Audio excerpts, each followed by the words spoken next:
Sweetheart, jangu otiteekeyo. Setting it. Anti batumanyi kyatereeza.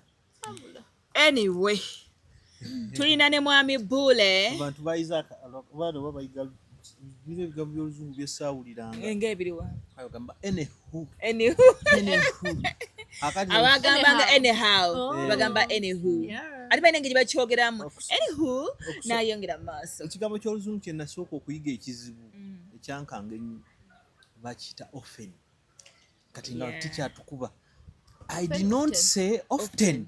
The word is often. But let me tell you something, Bule. Mulimu ekyo kigambo kituufu ng'okyogedde often, ndabyeko ku movies abazungu. Ng'oli ayogera ekigambo often nga as nti ewulikika. Then embamu ne bona ogamba often. Kitegeeza byonna biryoke bituufu. Anti kisinziira. Yes, to spice ngamba obeere mbunga akola atya. Accent ne origin. Kati olaba ne mu Bungereza balina accents ez'enjawulo. If someone is speaking Birmingham or Scouser, they will say often. Okay, when people are Scottish, some dialects of Scottish, they will say the T. Kati when you are in the US, waliwo abantu nga like in people from Louisiana, they have that background of the French. Okay. Katana ne Louisiana gy'ogambye. For them they don't have Louisiana. For them they don't have an R. Kale kwegamba byonna bituufu. They don't have an R. An R, because the city is not Paris, the city is Paris. Yes. Paris. Kaya kiro lwenzo so kiwulira. Ngati bine bikwata ne spelling yakyo. Kati R in French, it goes up. Something like Paris Saint-Germain. We meet at Paris Saint-Germain. Paris Saint-Germain. Ivi Silho. Mwebambazi. Mwenye branch bayita YSL. Yes. UV. Saint Laurent. Yes. Silho.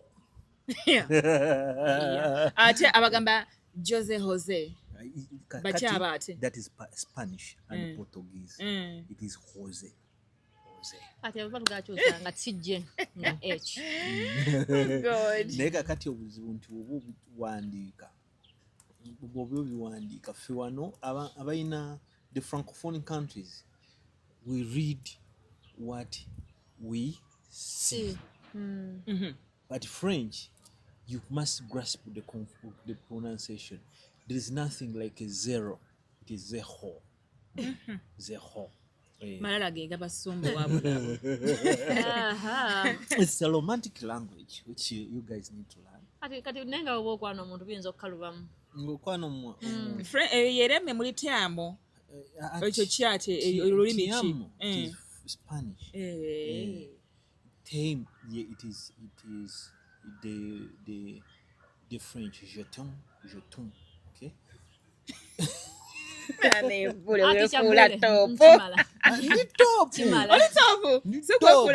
Siri wa bulijjo. Okimanyi nali manyi broli top. Nawe bakushawa ne mmanya. Nakankana nnyo. Oyagala oleeta ogubozi gwe. Nakankana nnyo. Nali manyi oli top. Naye we nakula nazo kankana nga balaba kankana. Ne ngamba ali top ndoza mu by'abaticha. Mufula top. Otyamu byalavu. Manyi ebyo bintu bitiisa. Ola kati agagantu galavu. Bakigantu. Gantu. It's a decision which you make nga it's hard. Yeah. Kubanga kati fola abasajja. Abasajja tubanga binyonyi ku muti gwa jambula. Obeera wamu obojja n'ogankana ke jambula kiriko akalabe n'okola ki. Most of the men they have tested. Tira bajja kugamba kati gwe winyinza kubanga wakebaka n'abasajja nga babiri obomu. Oba basatu. Naye osanga omusajja guli mu myaka 20. Naye osanga omuvubuka mu myaka gyo nga yakebera n'akyusa nga alunaga kijoze ekyo n'akipimapimamu n'abeeraawo n'agira mukyo n'addeko n'avubuka n'agaani ng'asikulinga n'agamba akaana kano mbadde nkalaba ku TikTok naye bakazitowa mmeka ne mugaba biki byoddamu n'agamba ne wenteekamu akakadde ne mugamba ogenda kawasa njagala gezesa bugezesa nedda sebo ngane se kwema ate yabegedde akakadde ndooza nga amanyi ayogedde nnyo ne wenteekamu akakadde abadde agamba ye kanji yes kangi kuzanya n'okuzanya mmwe kakati nno kitwala omusajja bwoba toli serious abawala b'e Kampala balayisi okitegeera era omukazi w'e Kampala walayisi nnyo okusinga okupangisa ennyumba era gwe katobeeramu n'ekyabiri kyoba ekyekkumi kati bano abaana biki be balimu abo abaana baagala data era obalaba abawala si mutwe tubamanyi nze manyina abawala bemumanyi nga bafaanana bulungi naye nga abeera na iPhone naye nga taggwa mu inbox z'abantu data fo wanuke nze sibalina babalodinga data wa 10 kakati ate kati obalaba batabula omuwala wekapala wagamba amstaka I need data fo wanuke teekako mutwalo ate oba omuwadde nnyo ng'omuntu bw'ono esobe 10 va kuba n'abampita baabe ebya genuine gwe otufuuse anko kati bw'omugamba jambo akugamba how high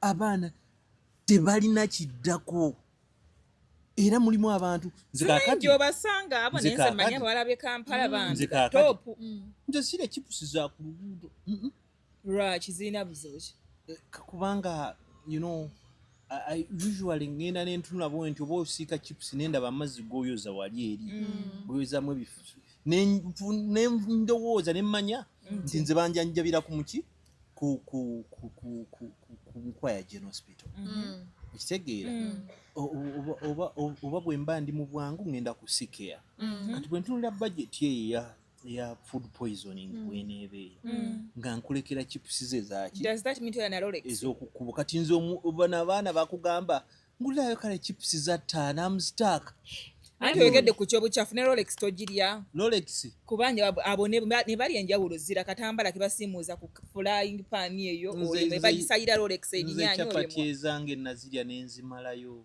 waliwo ebintu bye nnalya nga nabimalayo twabeeranga empija wayitawo muwankata chapati mwalya nnyingi maja 2 nnyanya mbisi waliwo eggabaawo kati walwala mu ebyo ebiseera okulwala kusinziira mu mbeera mw'obeera ekitegeera ebintu ebitakulwazanga nga omuntu w'ekato bw'alwala food poisoning it is scary alwala ki olubuto lwaguma dda nti omwana w'empija alina skin disease yaki already the place it is contagious ebintu byemubeeramu abantu bemuwangala nabo beebo ekitegeera omuntu abeera awo nakwata mu ngalo najja akakakampa mu nnyindo sakanze kubuuza abantu nga mbakwata mu ngalo basobola nze manyi abasajja abamu bagenda mu washroom tebanaaba mu ngalo ng'afuluma badala ejjukira bo tebasobola kugenda kukola susu ne bakutte ku ki someone so tolina bongamba nno okutte ku gundi lujja mu nze bujoze nkwekwate mu ngalo nga nkweyanza ki nze kati obuzibu ennyina nze nettoyi etali mu mazzi enkaluubiriza naye lwaki toyi watebeera mu mazzi amakulu gaayo gulina bank of flash namba 1 olina ogiflash yes nze nafuna omukisa nti omuntu gwe nazaalamu omwana wange asooka musiraamu ekintu kinamulaba mu kyo yalinga yenyinyala Mukama Katonda okitegeera what you people okugenda otya mu kayunga toyina amazzi kati nze nenkikukwata bwe ntyo kitegeera naye kakati olaba obukazi bwa chipusi wali bwe kagira oba kati bwamba olinga kali kakutabula ne kalyoka keeta kuleere tayingiza mukono those things are real by that mfane bwe mwogedde ku kya chipusi Sendi muntate ula kugazikira kati juzi nabadde kati juzi nabadde ne ebutambala kukulayira kwa Honorable Mukiibi nga nyina gwendi naye nga abavubuka bokyawenko ng'omuvubuka ayina enkoke nungi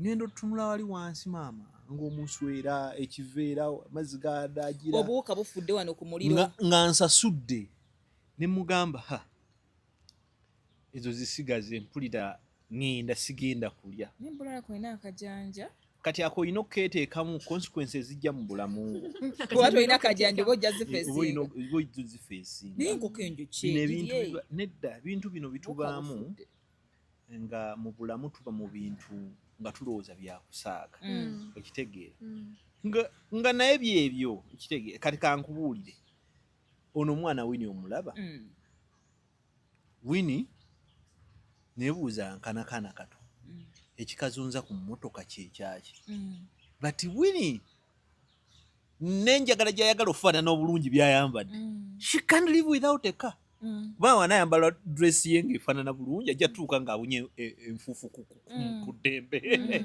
ate atunule ng'ali buyati okitegeera kakati obulamu obumu olina okubaako kyokola ki kyobutambulizanyo lwaki nze nyambala nnyo bbulaaka kubanga ndijjwa kali mbeera ku booda mbeera wano nawali nze muntu gw'oyita ono Winnie amanyi nze bweŋŋamba ssaawa emu zibeemu okitegeera nze sirinda kati kyekimbesaawo nti nyambala nnyo bbulaaka naye nga tebakugamba nti mu closet yange sina bintu bya white leero mbadde nkebera ku masaati gange neŋŋamba kati zino ezisaati zikabana ez'abayitale zennyina eza white ziri ezigendako amataaya amalungi nazambala ddi okitegeera kakati nekinzijukiza neŋŋana naye Buule ba mu byokusaaga yiga ku mmotoka okitegeera tamanyi motoka mpozi be bamwe baagamba munavuga omuntu ne muleka ku bypass enkuba nemukuba nze sisobola yadde I can't even ignite a car. Wali omusajja atamanyi motoka? Yes, I have a phobia for cars. But it doesn't mean that I haven't bought a car. I've bought cars thrice. What? Ngozigulira abantu. Bagola gatozivuga. Ate kakati ngovuga driver ugula driver akuvuga bango ina bogulira uguliza. Bobeera n'omuntu aba ayina okuvuga. Utegeeza muntu ki? Omutegedde. Era nze bwe nkufuna kitegeera mutwe gwo bole tugambe. Bo wali olina omukyala. Wagulanga motoka lwa mukyala. Kati wali shuwa muno quality ezisooka nga tunaku nga wakakwana Jose waye mu bintu byonna emotoka ogimanyi. Bamuyigiriza. Kuba ye ayagala nayo nagambe na phobia ye motoka ye. Bamuyigiriza. Nze wali omusajja tamanyi vuga motoka. Bangi. Neza kimanya batamanyi balina busobozi. Tata wange yali avuga emmotoka. Ndowooza yaleka okuvuga emmotoka mu late 1990s. 1998-1999 yawo. Kati naye baganda bange nzijukirako olunaku olumu dokita yamugamba tukuwe emmotoka we. Nagamba nze sivuga mmotoka nga si yange. Right. Ye tavuga tata wange yali tavuga mmotoka nga si ye. Ekyo never. Okitegeera. Kati ekisooka yali muvuzi bali abavuze nnyo ate nga avuga mmotoka za tabu. Mu kinaana yasoose empigi emmotoka luxurious sky empigi bagitanga Morris Minor yalinga sky blue. It was one of those days it was the Range Rover. Okitegeera. Kakati ebyo bintu bibaawo kati nsobola okuwako ekyokulabirako. Abali mu ndeebaawo ne mu industry area bayinza okuba abatulaba bayinza okuba bajjukira omwami gwe bayitanga Joseph Kaye. Joseph Kaye was my father's first son. He was a mechanic. Yatufaako. Naye nga mukanika mulungi nenga Kaye tavuga mmotoka. Nga agitestingamu awo n'agiteeka n'agakwata emmotoka ye. Era yafa tetulaye ku mmotoka ya Kaye. Naye ng'emmotoka ogikuba bukubi bw'oti n'agamba ezo pulaaga. Nga tatunudde nayo asobola okutestinga emmotoka ku sound. Ne mutabani we gyali kyako naye mutabani we yavuga. Naye tumuyita Junior, Joseph Kaye Junior, makanika. Mutabani waffe. Naye Junior ekikwewunyisa kiye kati akanika mmotoka nnene. Ebyo sima sino truck biki ebyo biki agikanika neggwa. Ate tabivuga naye avuga emmotoka ki entono. Kati abantu babaako n'ebintu nga biri awo naye I've decided myself, I've taken a decision that soon I must learn a car. Sure. Yes, I must learn a car and I must buy one. Kitegeera. For embeera bwe tufaananya nga bwe tuli.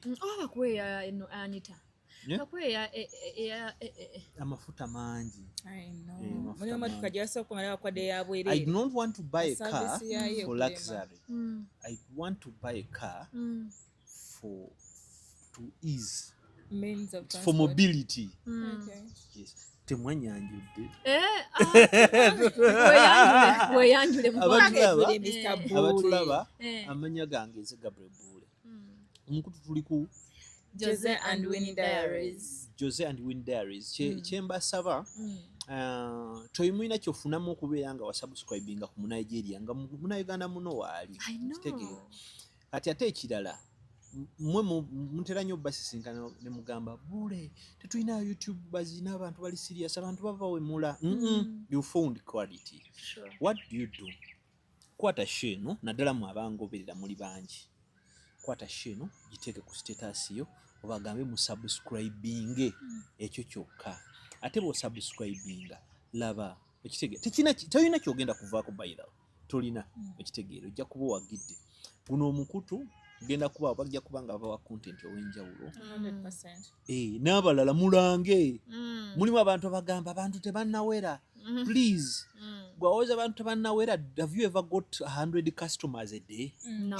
How do you not know abantu ebisatu abalabye wano mulimu ba customer aba 20? I know. Mulange Number kwa screen now kuanza. ono agikwata n'ono agikwata. Yes. Yeah. So tuli wamu ne Bule bra tugaye banaye katuyite mu abeere nga tukola akantu. Nabalaye ne musajja wange ntambire ngaawo baganda nyino tulina kipika.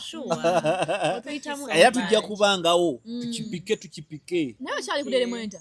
Nkyali ku Daily Monitor. Nga mbeera buli nnaku nga sikulaba ku ttebo yo. I'm a sub editor for sports. Okay. Era nkola ku Sunday, Monday ne ku Thursday. Thursday is my busiest day. Kati nululi nalinga mbeera unile sikoze nenkola ebirala naye nali manyeze nakobeera ku church because Thursday nali manyi oli wa Fanero ate Thursday ye ya Fanero. Then Sunday mba manyi buli muntu aba agenze mu sinzizo. Kati I don't know. Can I tell you a secret? A public secret? I've never stepped at Fanero. You lie. I've never ever stepped at Fanero.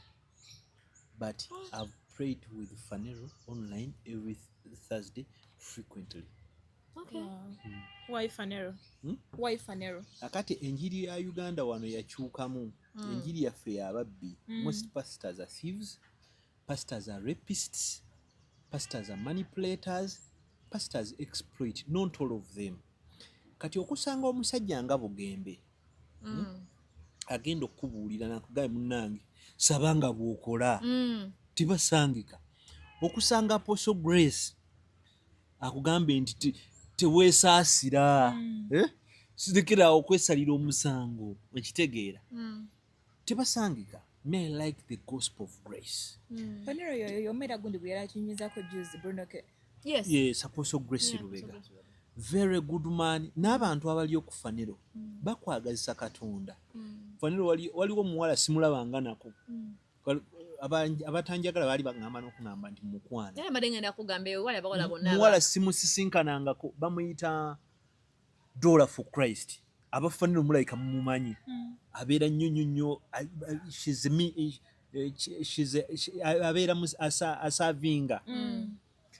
Naye omuwala asobola okukubira n'agamba man of God ng'obuze yendi bwendi kale naye kakati badde njagala tusabeko. Kati akubuuza ng'obuze gwatagenda nga ye ate obuuza otya? Mwogera ku social media. N'agamba mbadde njagala kusabako naawe. N'agamba naye toggwamu maanyi. Kino kirwa ekiti. Abasajja waliwo omwami bamuyita Kyobe Alan Kaggwa. Ali mu communications. Kyobe akubira n'agamba kakati eno Samoni wali ogirabyeko eno ndaba eringa ekwata ku ggwe.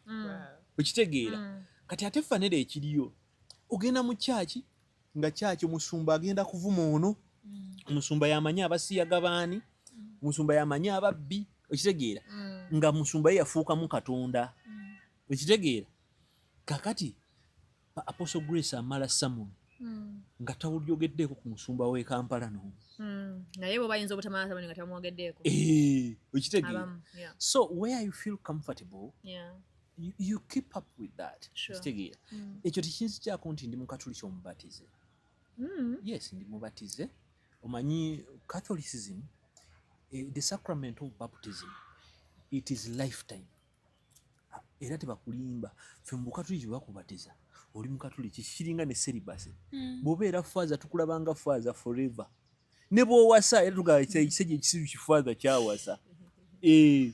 Era mu mirembe ogedda nga Roman Empire yefuga nga gwe n'okutta basobola okukutta watugamba oli mufaada lwaki owasa okitegeera kakati naye okutegeera Katonda kuli mu dimensions nyingi bw'oba oyagala okutegeera Katonda wulirizaako abantu abalala soma nnyo wekwasa ekigambo kya Katonda nze nali sikimanyi nakifuna mu sermons za Apostle Grace that you can speak into your life okay nze nakeera nga nkati nnaku zino nkira ne ngamba my Father my God I speak a million shilling into my life and things usually happen you prophesy on your life bino nkujogera ng'ebisaala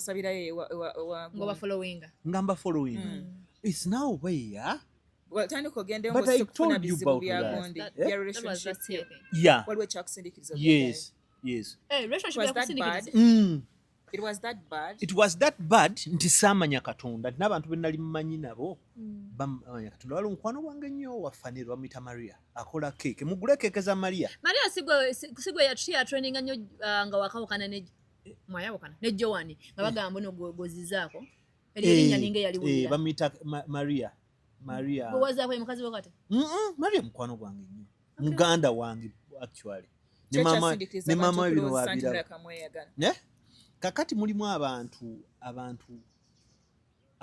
sitaani atambulira mu bantu kakati abantu biseera ebisinga baba bali olwoma balaba kiki ekiddako ekitegeera kati mulimu n'abantu ababeeraawo nga babeeraawo era owulira ebintu bingi juzi waliwo gwe nasanze ne baŋŋamba nti baatugambye olina omukazi yavuddemu olubuto naye nga mu butuufu nze nabadde mu ddwaliro nze nabadde omulwadde juzi nali mulwadde kozi obanga nze navuddemu olubuto okitegeera nze I do not know in my recent life sikiwuliranga nako omukazi n'avaamu olubuto sibimanyi ebyo okitegeera kaakati abantu baba babuuza ye ani gwalina kati era kakati ne bagamba nti no neyeemu jjozo ono maama intaneti eyulika kubanga abantu bwe batyo bwe babeera ekirala content information that they consume without purpose they are not going to use it tuina in society yaffe etambulira ku bintu bisatu sex bizarre scandal atulaba luzungu lukalubyemu awo biza kitegeeza amawano amawano ensi yaffe mu bulamu bwe tubeera ebintu bye tutandika okwegatta amawano n'emivuyo era ne bw'okola lupapula lw'amawulire wano mu Uganda waliwo nabeera nga ndaba nnyo Bukidde TV naye ng'ekijinda bisasi kulaba amawulire kuseka ng'eringa firimu waliwo baakola sitole mbu waliwo awusigaale yagambye mbu omugagga gwadde akolera abadde amuzuukusa ekiro n'ayonsa enfudu kakati sitole bo bazikolanga series kakati olumu nalinda amawulire naye ku byenfudu omwana n'akola eggulire ebipya ku byenfudu ebadde eyonka yaaya abakugu boogedde enfudu teyonka nafa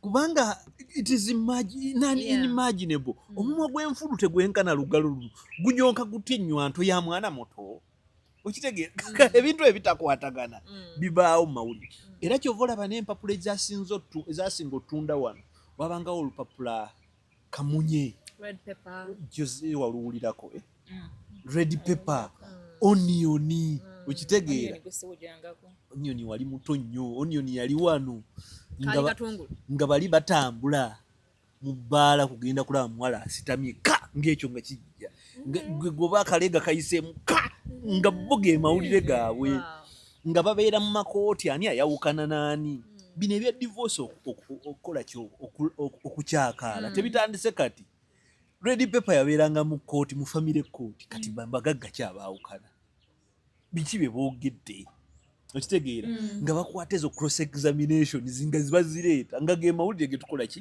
getubeera mulaba obukedde byebyo bintu byatuvugirako abantu community stories those ways teziri those are not community stories ziba za bulimi ziba za ki ebyo bintu bigaboozi ga kubbala naye ate babikola nnyo ate ebimu tebiba nayo ebya kubukedde waliwo olupapula babita kamunye Kamunye yakwata story nga kyali kiyindi firimu y'ekiyindi n'egisa mu bantu. Mukulu wange nno yali editor Gadi Principe Mubiru Dickson alina kati olupapula luyitono bwino Mubiru yakwata story n'agamba waliwo munnayuganda omukazi eyakudde bannayuganda baleeta ogenda e Juba eyakudde Omusudaani Omusudaani n'amuloga n'afuukamu omusota. Omusota gwatunda ku kkubo ng'enkya Mubiru akeera n'awandiika n'agamba nga ye akola headline n'agamba balala mumuwandiika ebiddako nga Mubiru awandiika n'agamba kakati gusabye amagye 20. Lumu yakubako omutwe Kamunye n'agamba ebipya ku musota gusabye ogupimpina. Abo abaana era abatabeera kwaba bantu abo abaana bakeerako bintu binnyo bikyuse nga mumanyi nyudi za Mama Fina zalabikako mu Kamunye. Mkiwulidde ekintu ekyo okumala ebbanga naye nga ndowooza bya bulimba kituufu? Ffe n'agafaananyi tukyagayina mu mail agezo cover photos. Are you sure byali bya ddala? Nkutidde. Fina naye kyogera naye ali ku list yabo. Kati oba byali bya ddala oba si bya ddala ebifaananyi byogamba oba ebyapenge bya kirimba. Ebyo oli ku bya bulijjo bino bye nkugamba nga ffe tulimu na mu university nga tuyiribye. Naye ebyapenge bya bulimba penge ne Mama Fina. Simanyi. Naye gwe by'omanyiiko. Nze bye mmanyi abaana baakeera ku makya ate Mama Fina oba yakikola oba mikwano gye Mama Fina alina ssente nze mukazi simulabangako oba mikwano gye gye gyakikola naye kino kyekyabaawo. Kamunye esooka n'emukuba ng'ali mu buliri ebbeere buli kiwire. Kati bwe mala omukuba mmanyi empapula z'amawulire zonna zigenda otambuzibwa zisookera amabega ku Uganda House. Ndowooza waliwo yamubbirako oba yabbira ku mikwano gye zonna baazigula ku street ne bazookya. Kati embwa era ne zikola omulala. Naye kye nalaba era kye neegomba ku Mama Fina, that woman is very brilliant. Oyo omukazi mugezi. Teyabanyega, teyawa komenti, teyabawa muliro. Oyo omukazi namutya. Era abantu abo mulaba abataasoma abamu mubajjengako amaanyi. Nze Mama Fina mu bantu abategeera pyala namuggyako amaanyi. Buli muntu yalinda Mama Fina ayogere. Simanyi ayogere ku butambi. Na buli kati Mama Fina tayogeranga ku butambi. Ndowooza tali bwogerako era tebimukwatako. Kati aboogereko honestly speaking. Naye nga waliwo akalenzi. Ndio chimaiti wali muntu butambi kwa ifumye navayo nayogera. Boogera. Sanyu Robina mwe kayogera? Sanyu Robina mwe kayogera? Just kuba byakola bya kisiru era naye yakola bya kisiru kuba musiru. Well, Mathake. Ate ngochi chibuzo kitwala wala. I'm sorry but whatever she did was unbecoming. Omwana omuganda bakwata batyo butambi. Zifuluma. Omuyeka Mama Fina gobo tunyimiza simuganda atenga yina mukyalo kusizira ku sanyu. Oyo bamulyamu lukwe biba bituufu n'olumu bizo okubatiriza. No, you never know munna. Fesi nalaba yeeyo. Nga n'omubiri gujja ku fesi. Waliyo Mathake. Waliyo mudeko nga ayino bako kyayogera. Tali muntu afumya butambi obunayogera. Kati mulimu mu bya butambi eyo mulimu emitendere ebiri. Mulimu ababutanga muntu malisi ng'oli ayagala kubba. Kati ne mubaawo ababutanga bakazi bye babweteera nga fumma. Ani ono mukyala wa Gondi ali ebweru. Kati era waliwo omuwala yali abaddeko kyayogera. You can't. Oyo omuyaya yagwa mu Nigeria yali ayagala mubba. Naye yali akoze engalo bw'ati. Anyhow, kakati kati waliwo era ekiwala ekiyimbyawo kinyenya mu bina tekimanyi kuyimba. Shakira. Simanyi. Kakati omuwala yakira n'agamba babbye essimu yange bakoze ki? Mutegedde gwagamba. Nagenda ku kugundi ye. Gwayagala ennyo kyemanyi gwagamba. Soyo. Nze nagenda ku Facebook ye. Babbye essimu yange oyo Shakira yabigamba. Babbye essimu yange bwe baba batadde ekintu kyonna ne tumugamba tosiruwala. Era oyo nali ngenda ku poliisi. I pursue case. okitegeera bagibbye bati ne babba ne password wini mbeera naawe onnesiga naye nga simanyi password yo privacy omuntu akulidde abaddeko e Bulaaya ng'otandika ebintu eby'ekyekisiru tuhaka waati naye babakwalimbe WhatsApp ogiraba erina end-to-end encryption okitegeera third party platforms zisobola ku accessinga you can only hack WhatsApp if you go in their whatever in their servers in California or if you pick someone's gadget or if you tether actually if you link a device ekitegeera era ebiseera ebisinga abasajja kye bakola bwe baba bagula amasimu n'agula WhatsApp agiscanninga on another device say laptop say what those things naye tebakugamba mbu omuntu yagenze na pishina kye bakola bakiyita social engineering o phishing kati yabeeraawo nga muina musharinga device someone is logged in somewhere ekitegeera naye tebajja kugamba waliwo omuku gwagenda okujja akwate datawo no WhatsApp is different kubanga nono wali skin naye yagaye buntu bwa babutabuti bamuyita Sandra Nax naye yagamba babutabuti obuntu so busobola linking not zilinking abannange naye bakulinkinga kyeki leaking anchetegeza ngabe bude musinga obadde onyonyola okusinziira ndabira ddala nga leaking like tewali mbuna katabi ka linking zaako ndabira ddala nga balimba but anyway why temugamba nalina obwo bujja so kiri kikuddayo kyembadde nanda ziri nekikuga nti Uganda moves on easily ekintu kibaawo ne bakivaako era kyobola ngamba nnyo abantu ntanga jjo nabaddeko n'omuwala ngamba omusajja akubira abakazi abalala amasimu bikingenda kutta ne mugamba nti bakozi ewammwe sikakyeka gye babaziika ne mugamba nze nja kufuna esente za bbaasi tujja kuziika niye nawirako naye mbu wayagalako okwetta kulokawukana so ngamba mbu wazzeemu bwoti omunne yakugambye bwati I can't depression yebaawo naye waliwo ebintu byotasobola kukola I can't unlive myself because of what suso No. It's not susu. It's the feeling you have, the connection you've had with that person. Bino bibaawo betray esobola okubaawo biki ekitegeera and sometimes kati ffe tuli bagumu nze bwenkuba mulimu ebintu byensobola okugamba nti kale kibe naye bw'otandika ku bantu abaneetolodde naddala abaana kale nnafuwamu era bebisinga okunnafuya naddala ng'olimba kubanga they are minors ekitegeera naye ebirala ate kati fe abasajja olaba kati nze ekyo tekindinamu nze ndi wano sirowooza nako nali mbaziza nako ate saagala nabyogerako saagala kubeeramu eno but I'm in my life ndi mu bulamu bulala nnyo kati ate nalemala n'okulemala schedule yange eri fani nkeera awo bwe mba saagala kwala buliri sibwala anti wazeyo mu single life kati bwe nfumba akamere nze njagala nnyo omuceere bwe ngufumba wali mu rice cooker wali ku gaasi n'enfumba akava njuwa buyimuli naye ate si bye byandibadde ebituufu siwe byali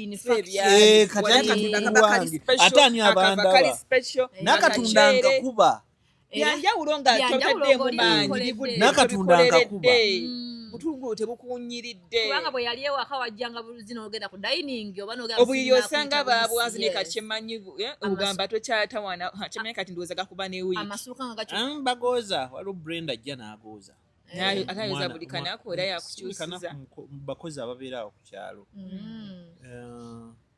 so yeah byebyo naye babifunayo omuntu omulala saagala obeere ng'ate ogenda kulemera ku kintu kimu kyokka mbw ate wali kwoleka togende ku mulala oba ayagala kuddiŋŋana n'omuntu omuntu asobola okubeera okuddiŋŋana n'omuntu ebibuuzi by'ekisiru ate nga twaze kubyamu olaba bwe neegabula nenkuba kijjaga kya juice iramba teri gwempaako ebyo wali oyagala kati oyibaye nga twasobola kwongera juice oba gw'oyagala kati olaba ekijjanja era omusajja aba ayina funa naye nga lwaki otuuka kweryesa ate olaga okiwuliramu n'emirembe. Amanyi nze mwagala nnyo ebyekisiru gwe n'owini kati lwaki tudda ku mboozi ezirimu I'm thinking mu bino byonna tuli mu kubeera ng'oyogerako teri musajja agala life eyo by the way eyo gy'olimu eyo teri ajagala bwoba ogivuddemu olaberera nga waliwo enjawulo ya bwe walimu ne bw'ovuddemu gwe nga weefumbira just ekyendi nti kati oyingira w'oyagala ofuluma teryakubuuza naye binene ebirala tugambe owaka wayonjo ebyokulya ebintu kutuuka kubakoleredde wabeera wayonjo no mwattu at with your effort naye oli byekolanga byokka gwe waka walinanga kuzza tulo nakuvaawo genda noonya ssente si kye tutegeezezza newankubadde bwoti bweyagala you are triggering me to say things but still you be with the people who can't do anything in their lives so is it what you want to imply mbu ngalinga n'omuntu nga talina kyakola kuba ffe point yaffe otulazibuka twogere ebintu by'amazima kale mwana oli mulokole muli bantu ba Katonda nenga kanne mwagala okugenda mu gaboozi but era nange ekyo kankyongerezeeko ayinza okuba nga alina nakyakola naye ng'alagira alagira asobola okukola ne bonozi b'amatu tetumanyo asobola okumugamba n'amugamba owaye cleaning ekyo like asobola okulagira bwe basobola bikola asobola okulagira neŋŋamba ekola kino kola kino twagala kuyingirira bantu no omuntu oba oyegera mazima nga tolengera omuntu asaakuvayo n'akiwolereza akyagala kwambaza engatto oli tuli mu kwogera katukubira I think because mulimu nebamu nga beeyiseera bwe batyo nga sigga tuli mu kwogera lwaki bwe oyagala kwambaza engatto omuntu omulala ate anti kakati era buli wonooyogera tunagamba uno omuntu aba ajja ku misunderstanding nga bw'onooyogera bajja kulowooza nti oyogedde kati tofune mukazi togenda kubanga opinion ku nsonga za laavu lwakubanga bw'oyogera ku bintu bya laavu nsobola naye nga tetuyise ku nze nnyo ofunamu n'okijjamu nga watya nnyo naye bakulalika nawe waliwo gwe baagaana okwogera tuddangamu kunjogerako neŋŋaba mbalaalikaani nze omwana nanziri bakulalika ndowooza naye ndabayo ku ekisinga otandisa ottabuka ne bagamba ndowooza bakuyisaamu akasimu ne bagaddamu geza aleka akati lwakuba sikyanywa oba oli wawanirako ex wali onyweddemu walinako otuuka n'otabuka wakati awo natuuka nga nkola byange nga bwonjira nga nyina okuvunza naye just in a professional way nkuwandiikira tweet nga gwajjo gitegeera I have that ability omuntu waffe bukola nga nkukuba nze kontesi gy'otabeerangamu nange yakuwandiika era nga wenkeera joze nenkuwandiikako akatabo nenkawandiika nenkakuba wali please opama bw'ofuuwa Rwini kankubuuze omwami ono alina abaana mu mukyalo egwe tubali twogera tebalina mwana then when she was moving on buli omu n'abeera ku they moved on I think but negedde stories zaabwe nga zijjira mu episodes ez'enjawulo naye mabegako just weeks nga zizi mabega waliwo screenshots ezaatambula zaali zoono ku TikTok nze zinzoba zava ku X nzija ku TikTok ninze nembera ku TikTok kati nze lwaki mbuuziza ndi kwebuuza abantu abatalina mwana omwana yeka yalina ogatta abantu anti yalina obbanga mweyagala mulina ekiyinza obbagamba mwe kubenga ate mulina okweyogerako ate mukubira tampa sente za mmere za mwana ate yadde twayokana tampa sindikira sente za rent omwana ye mulina like tetuyina mwana ndowooza divorce waliwe bali mukyeyagala nze nno munyumiza nze ndowooza wali mu divorce sibitegeera bulungi ndowooza babagamba olina byotagenda kwogera kati bwe tuba tugikuwadde eno kati olina byotagenda kwogera kale kakikuyambeko mu nsi muno abantu baba baawukana tata generic n'okuyamba abantu abalala biba mu mateeka babawa kye bayita decreenisi ye kooti weegamba nti buli omu abeere ku lulwe kati ne babawa emyezi 6 eribawo ebbanga bakola amateeka gaffe balowooza nti omuntu asobola okulowooza bw'alowooza n'agamba nti kati nkyusiza kye nnali nasalawo n'omulala asobola okugamba kooti bye yasalawo saabitegeera oba bankako okusalawo kati ebyo bitabaawo emyezi 6 nga giyise wabawa degree absolute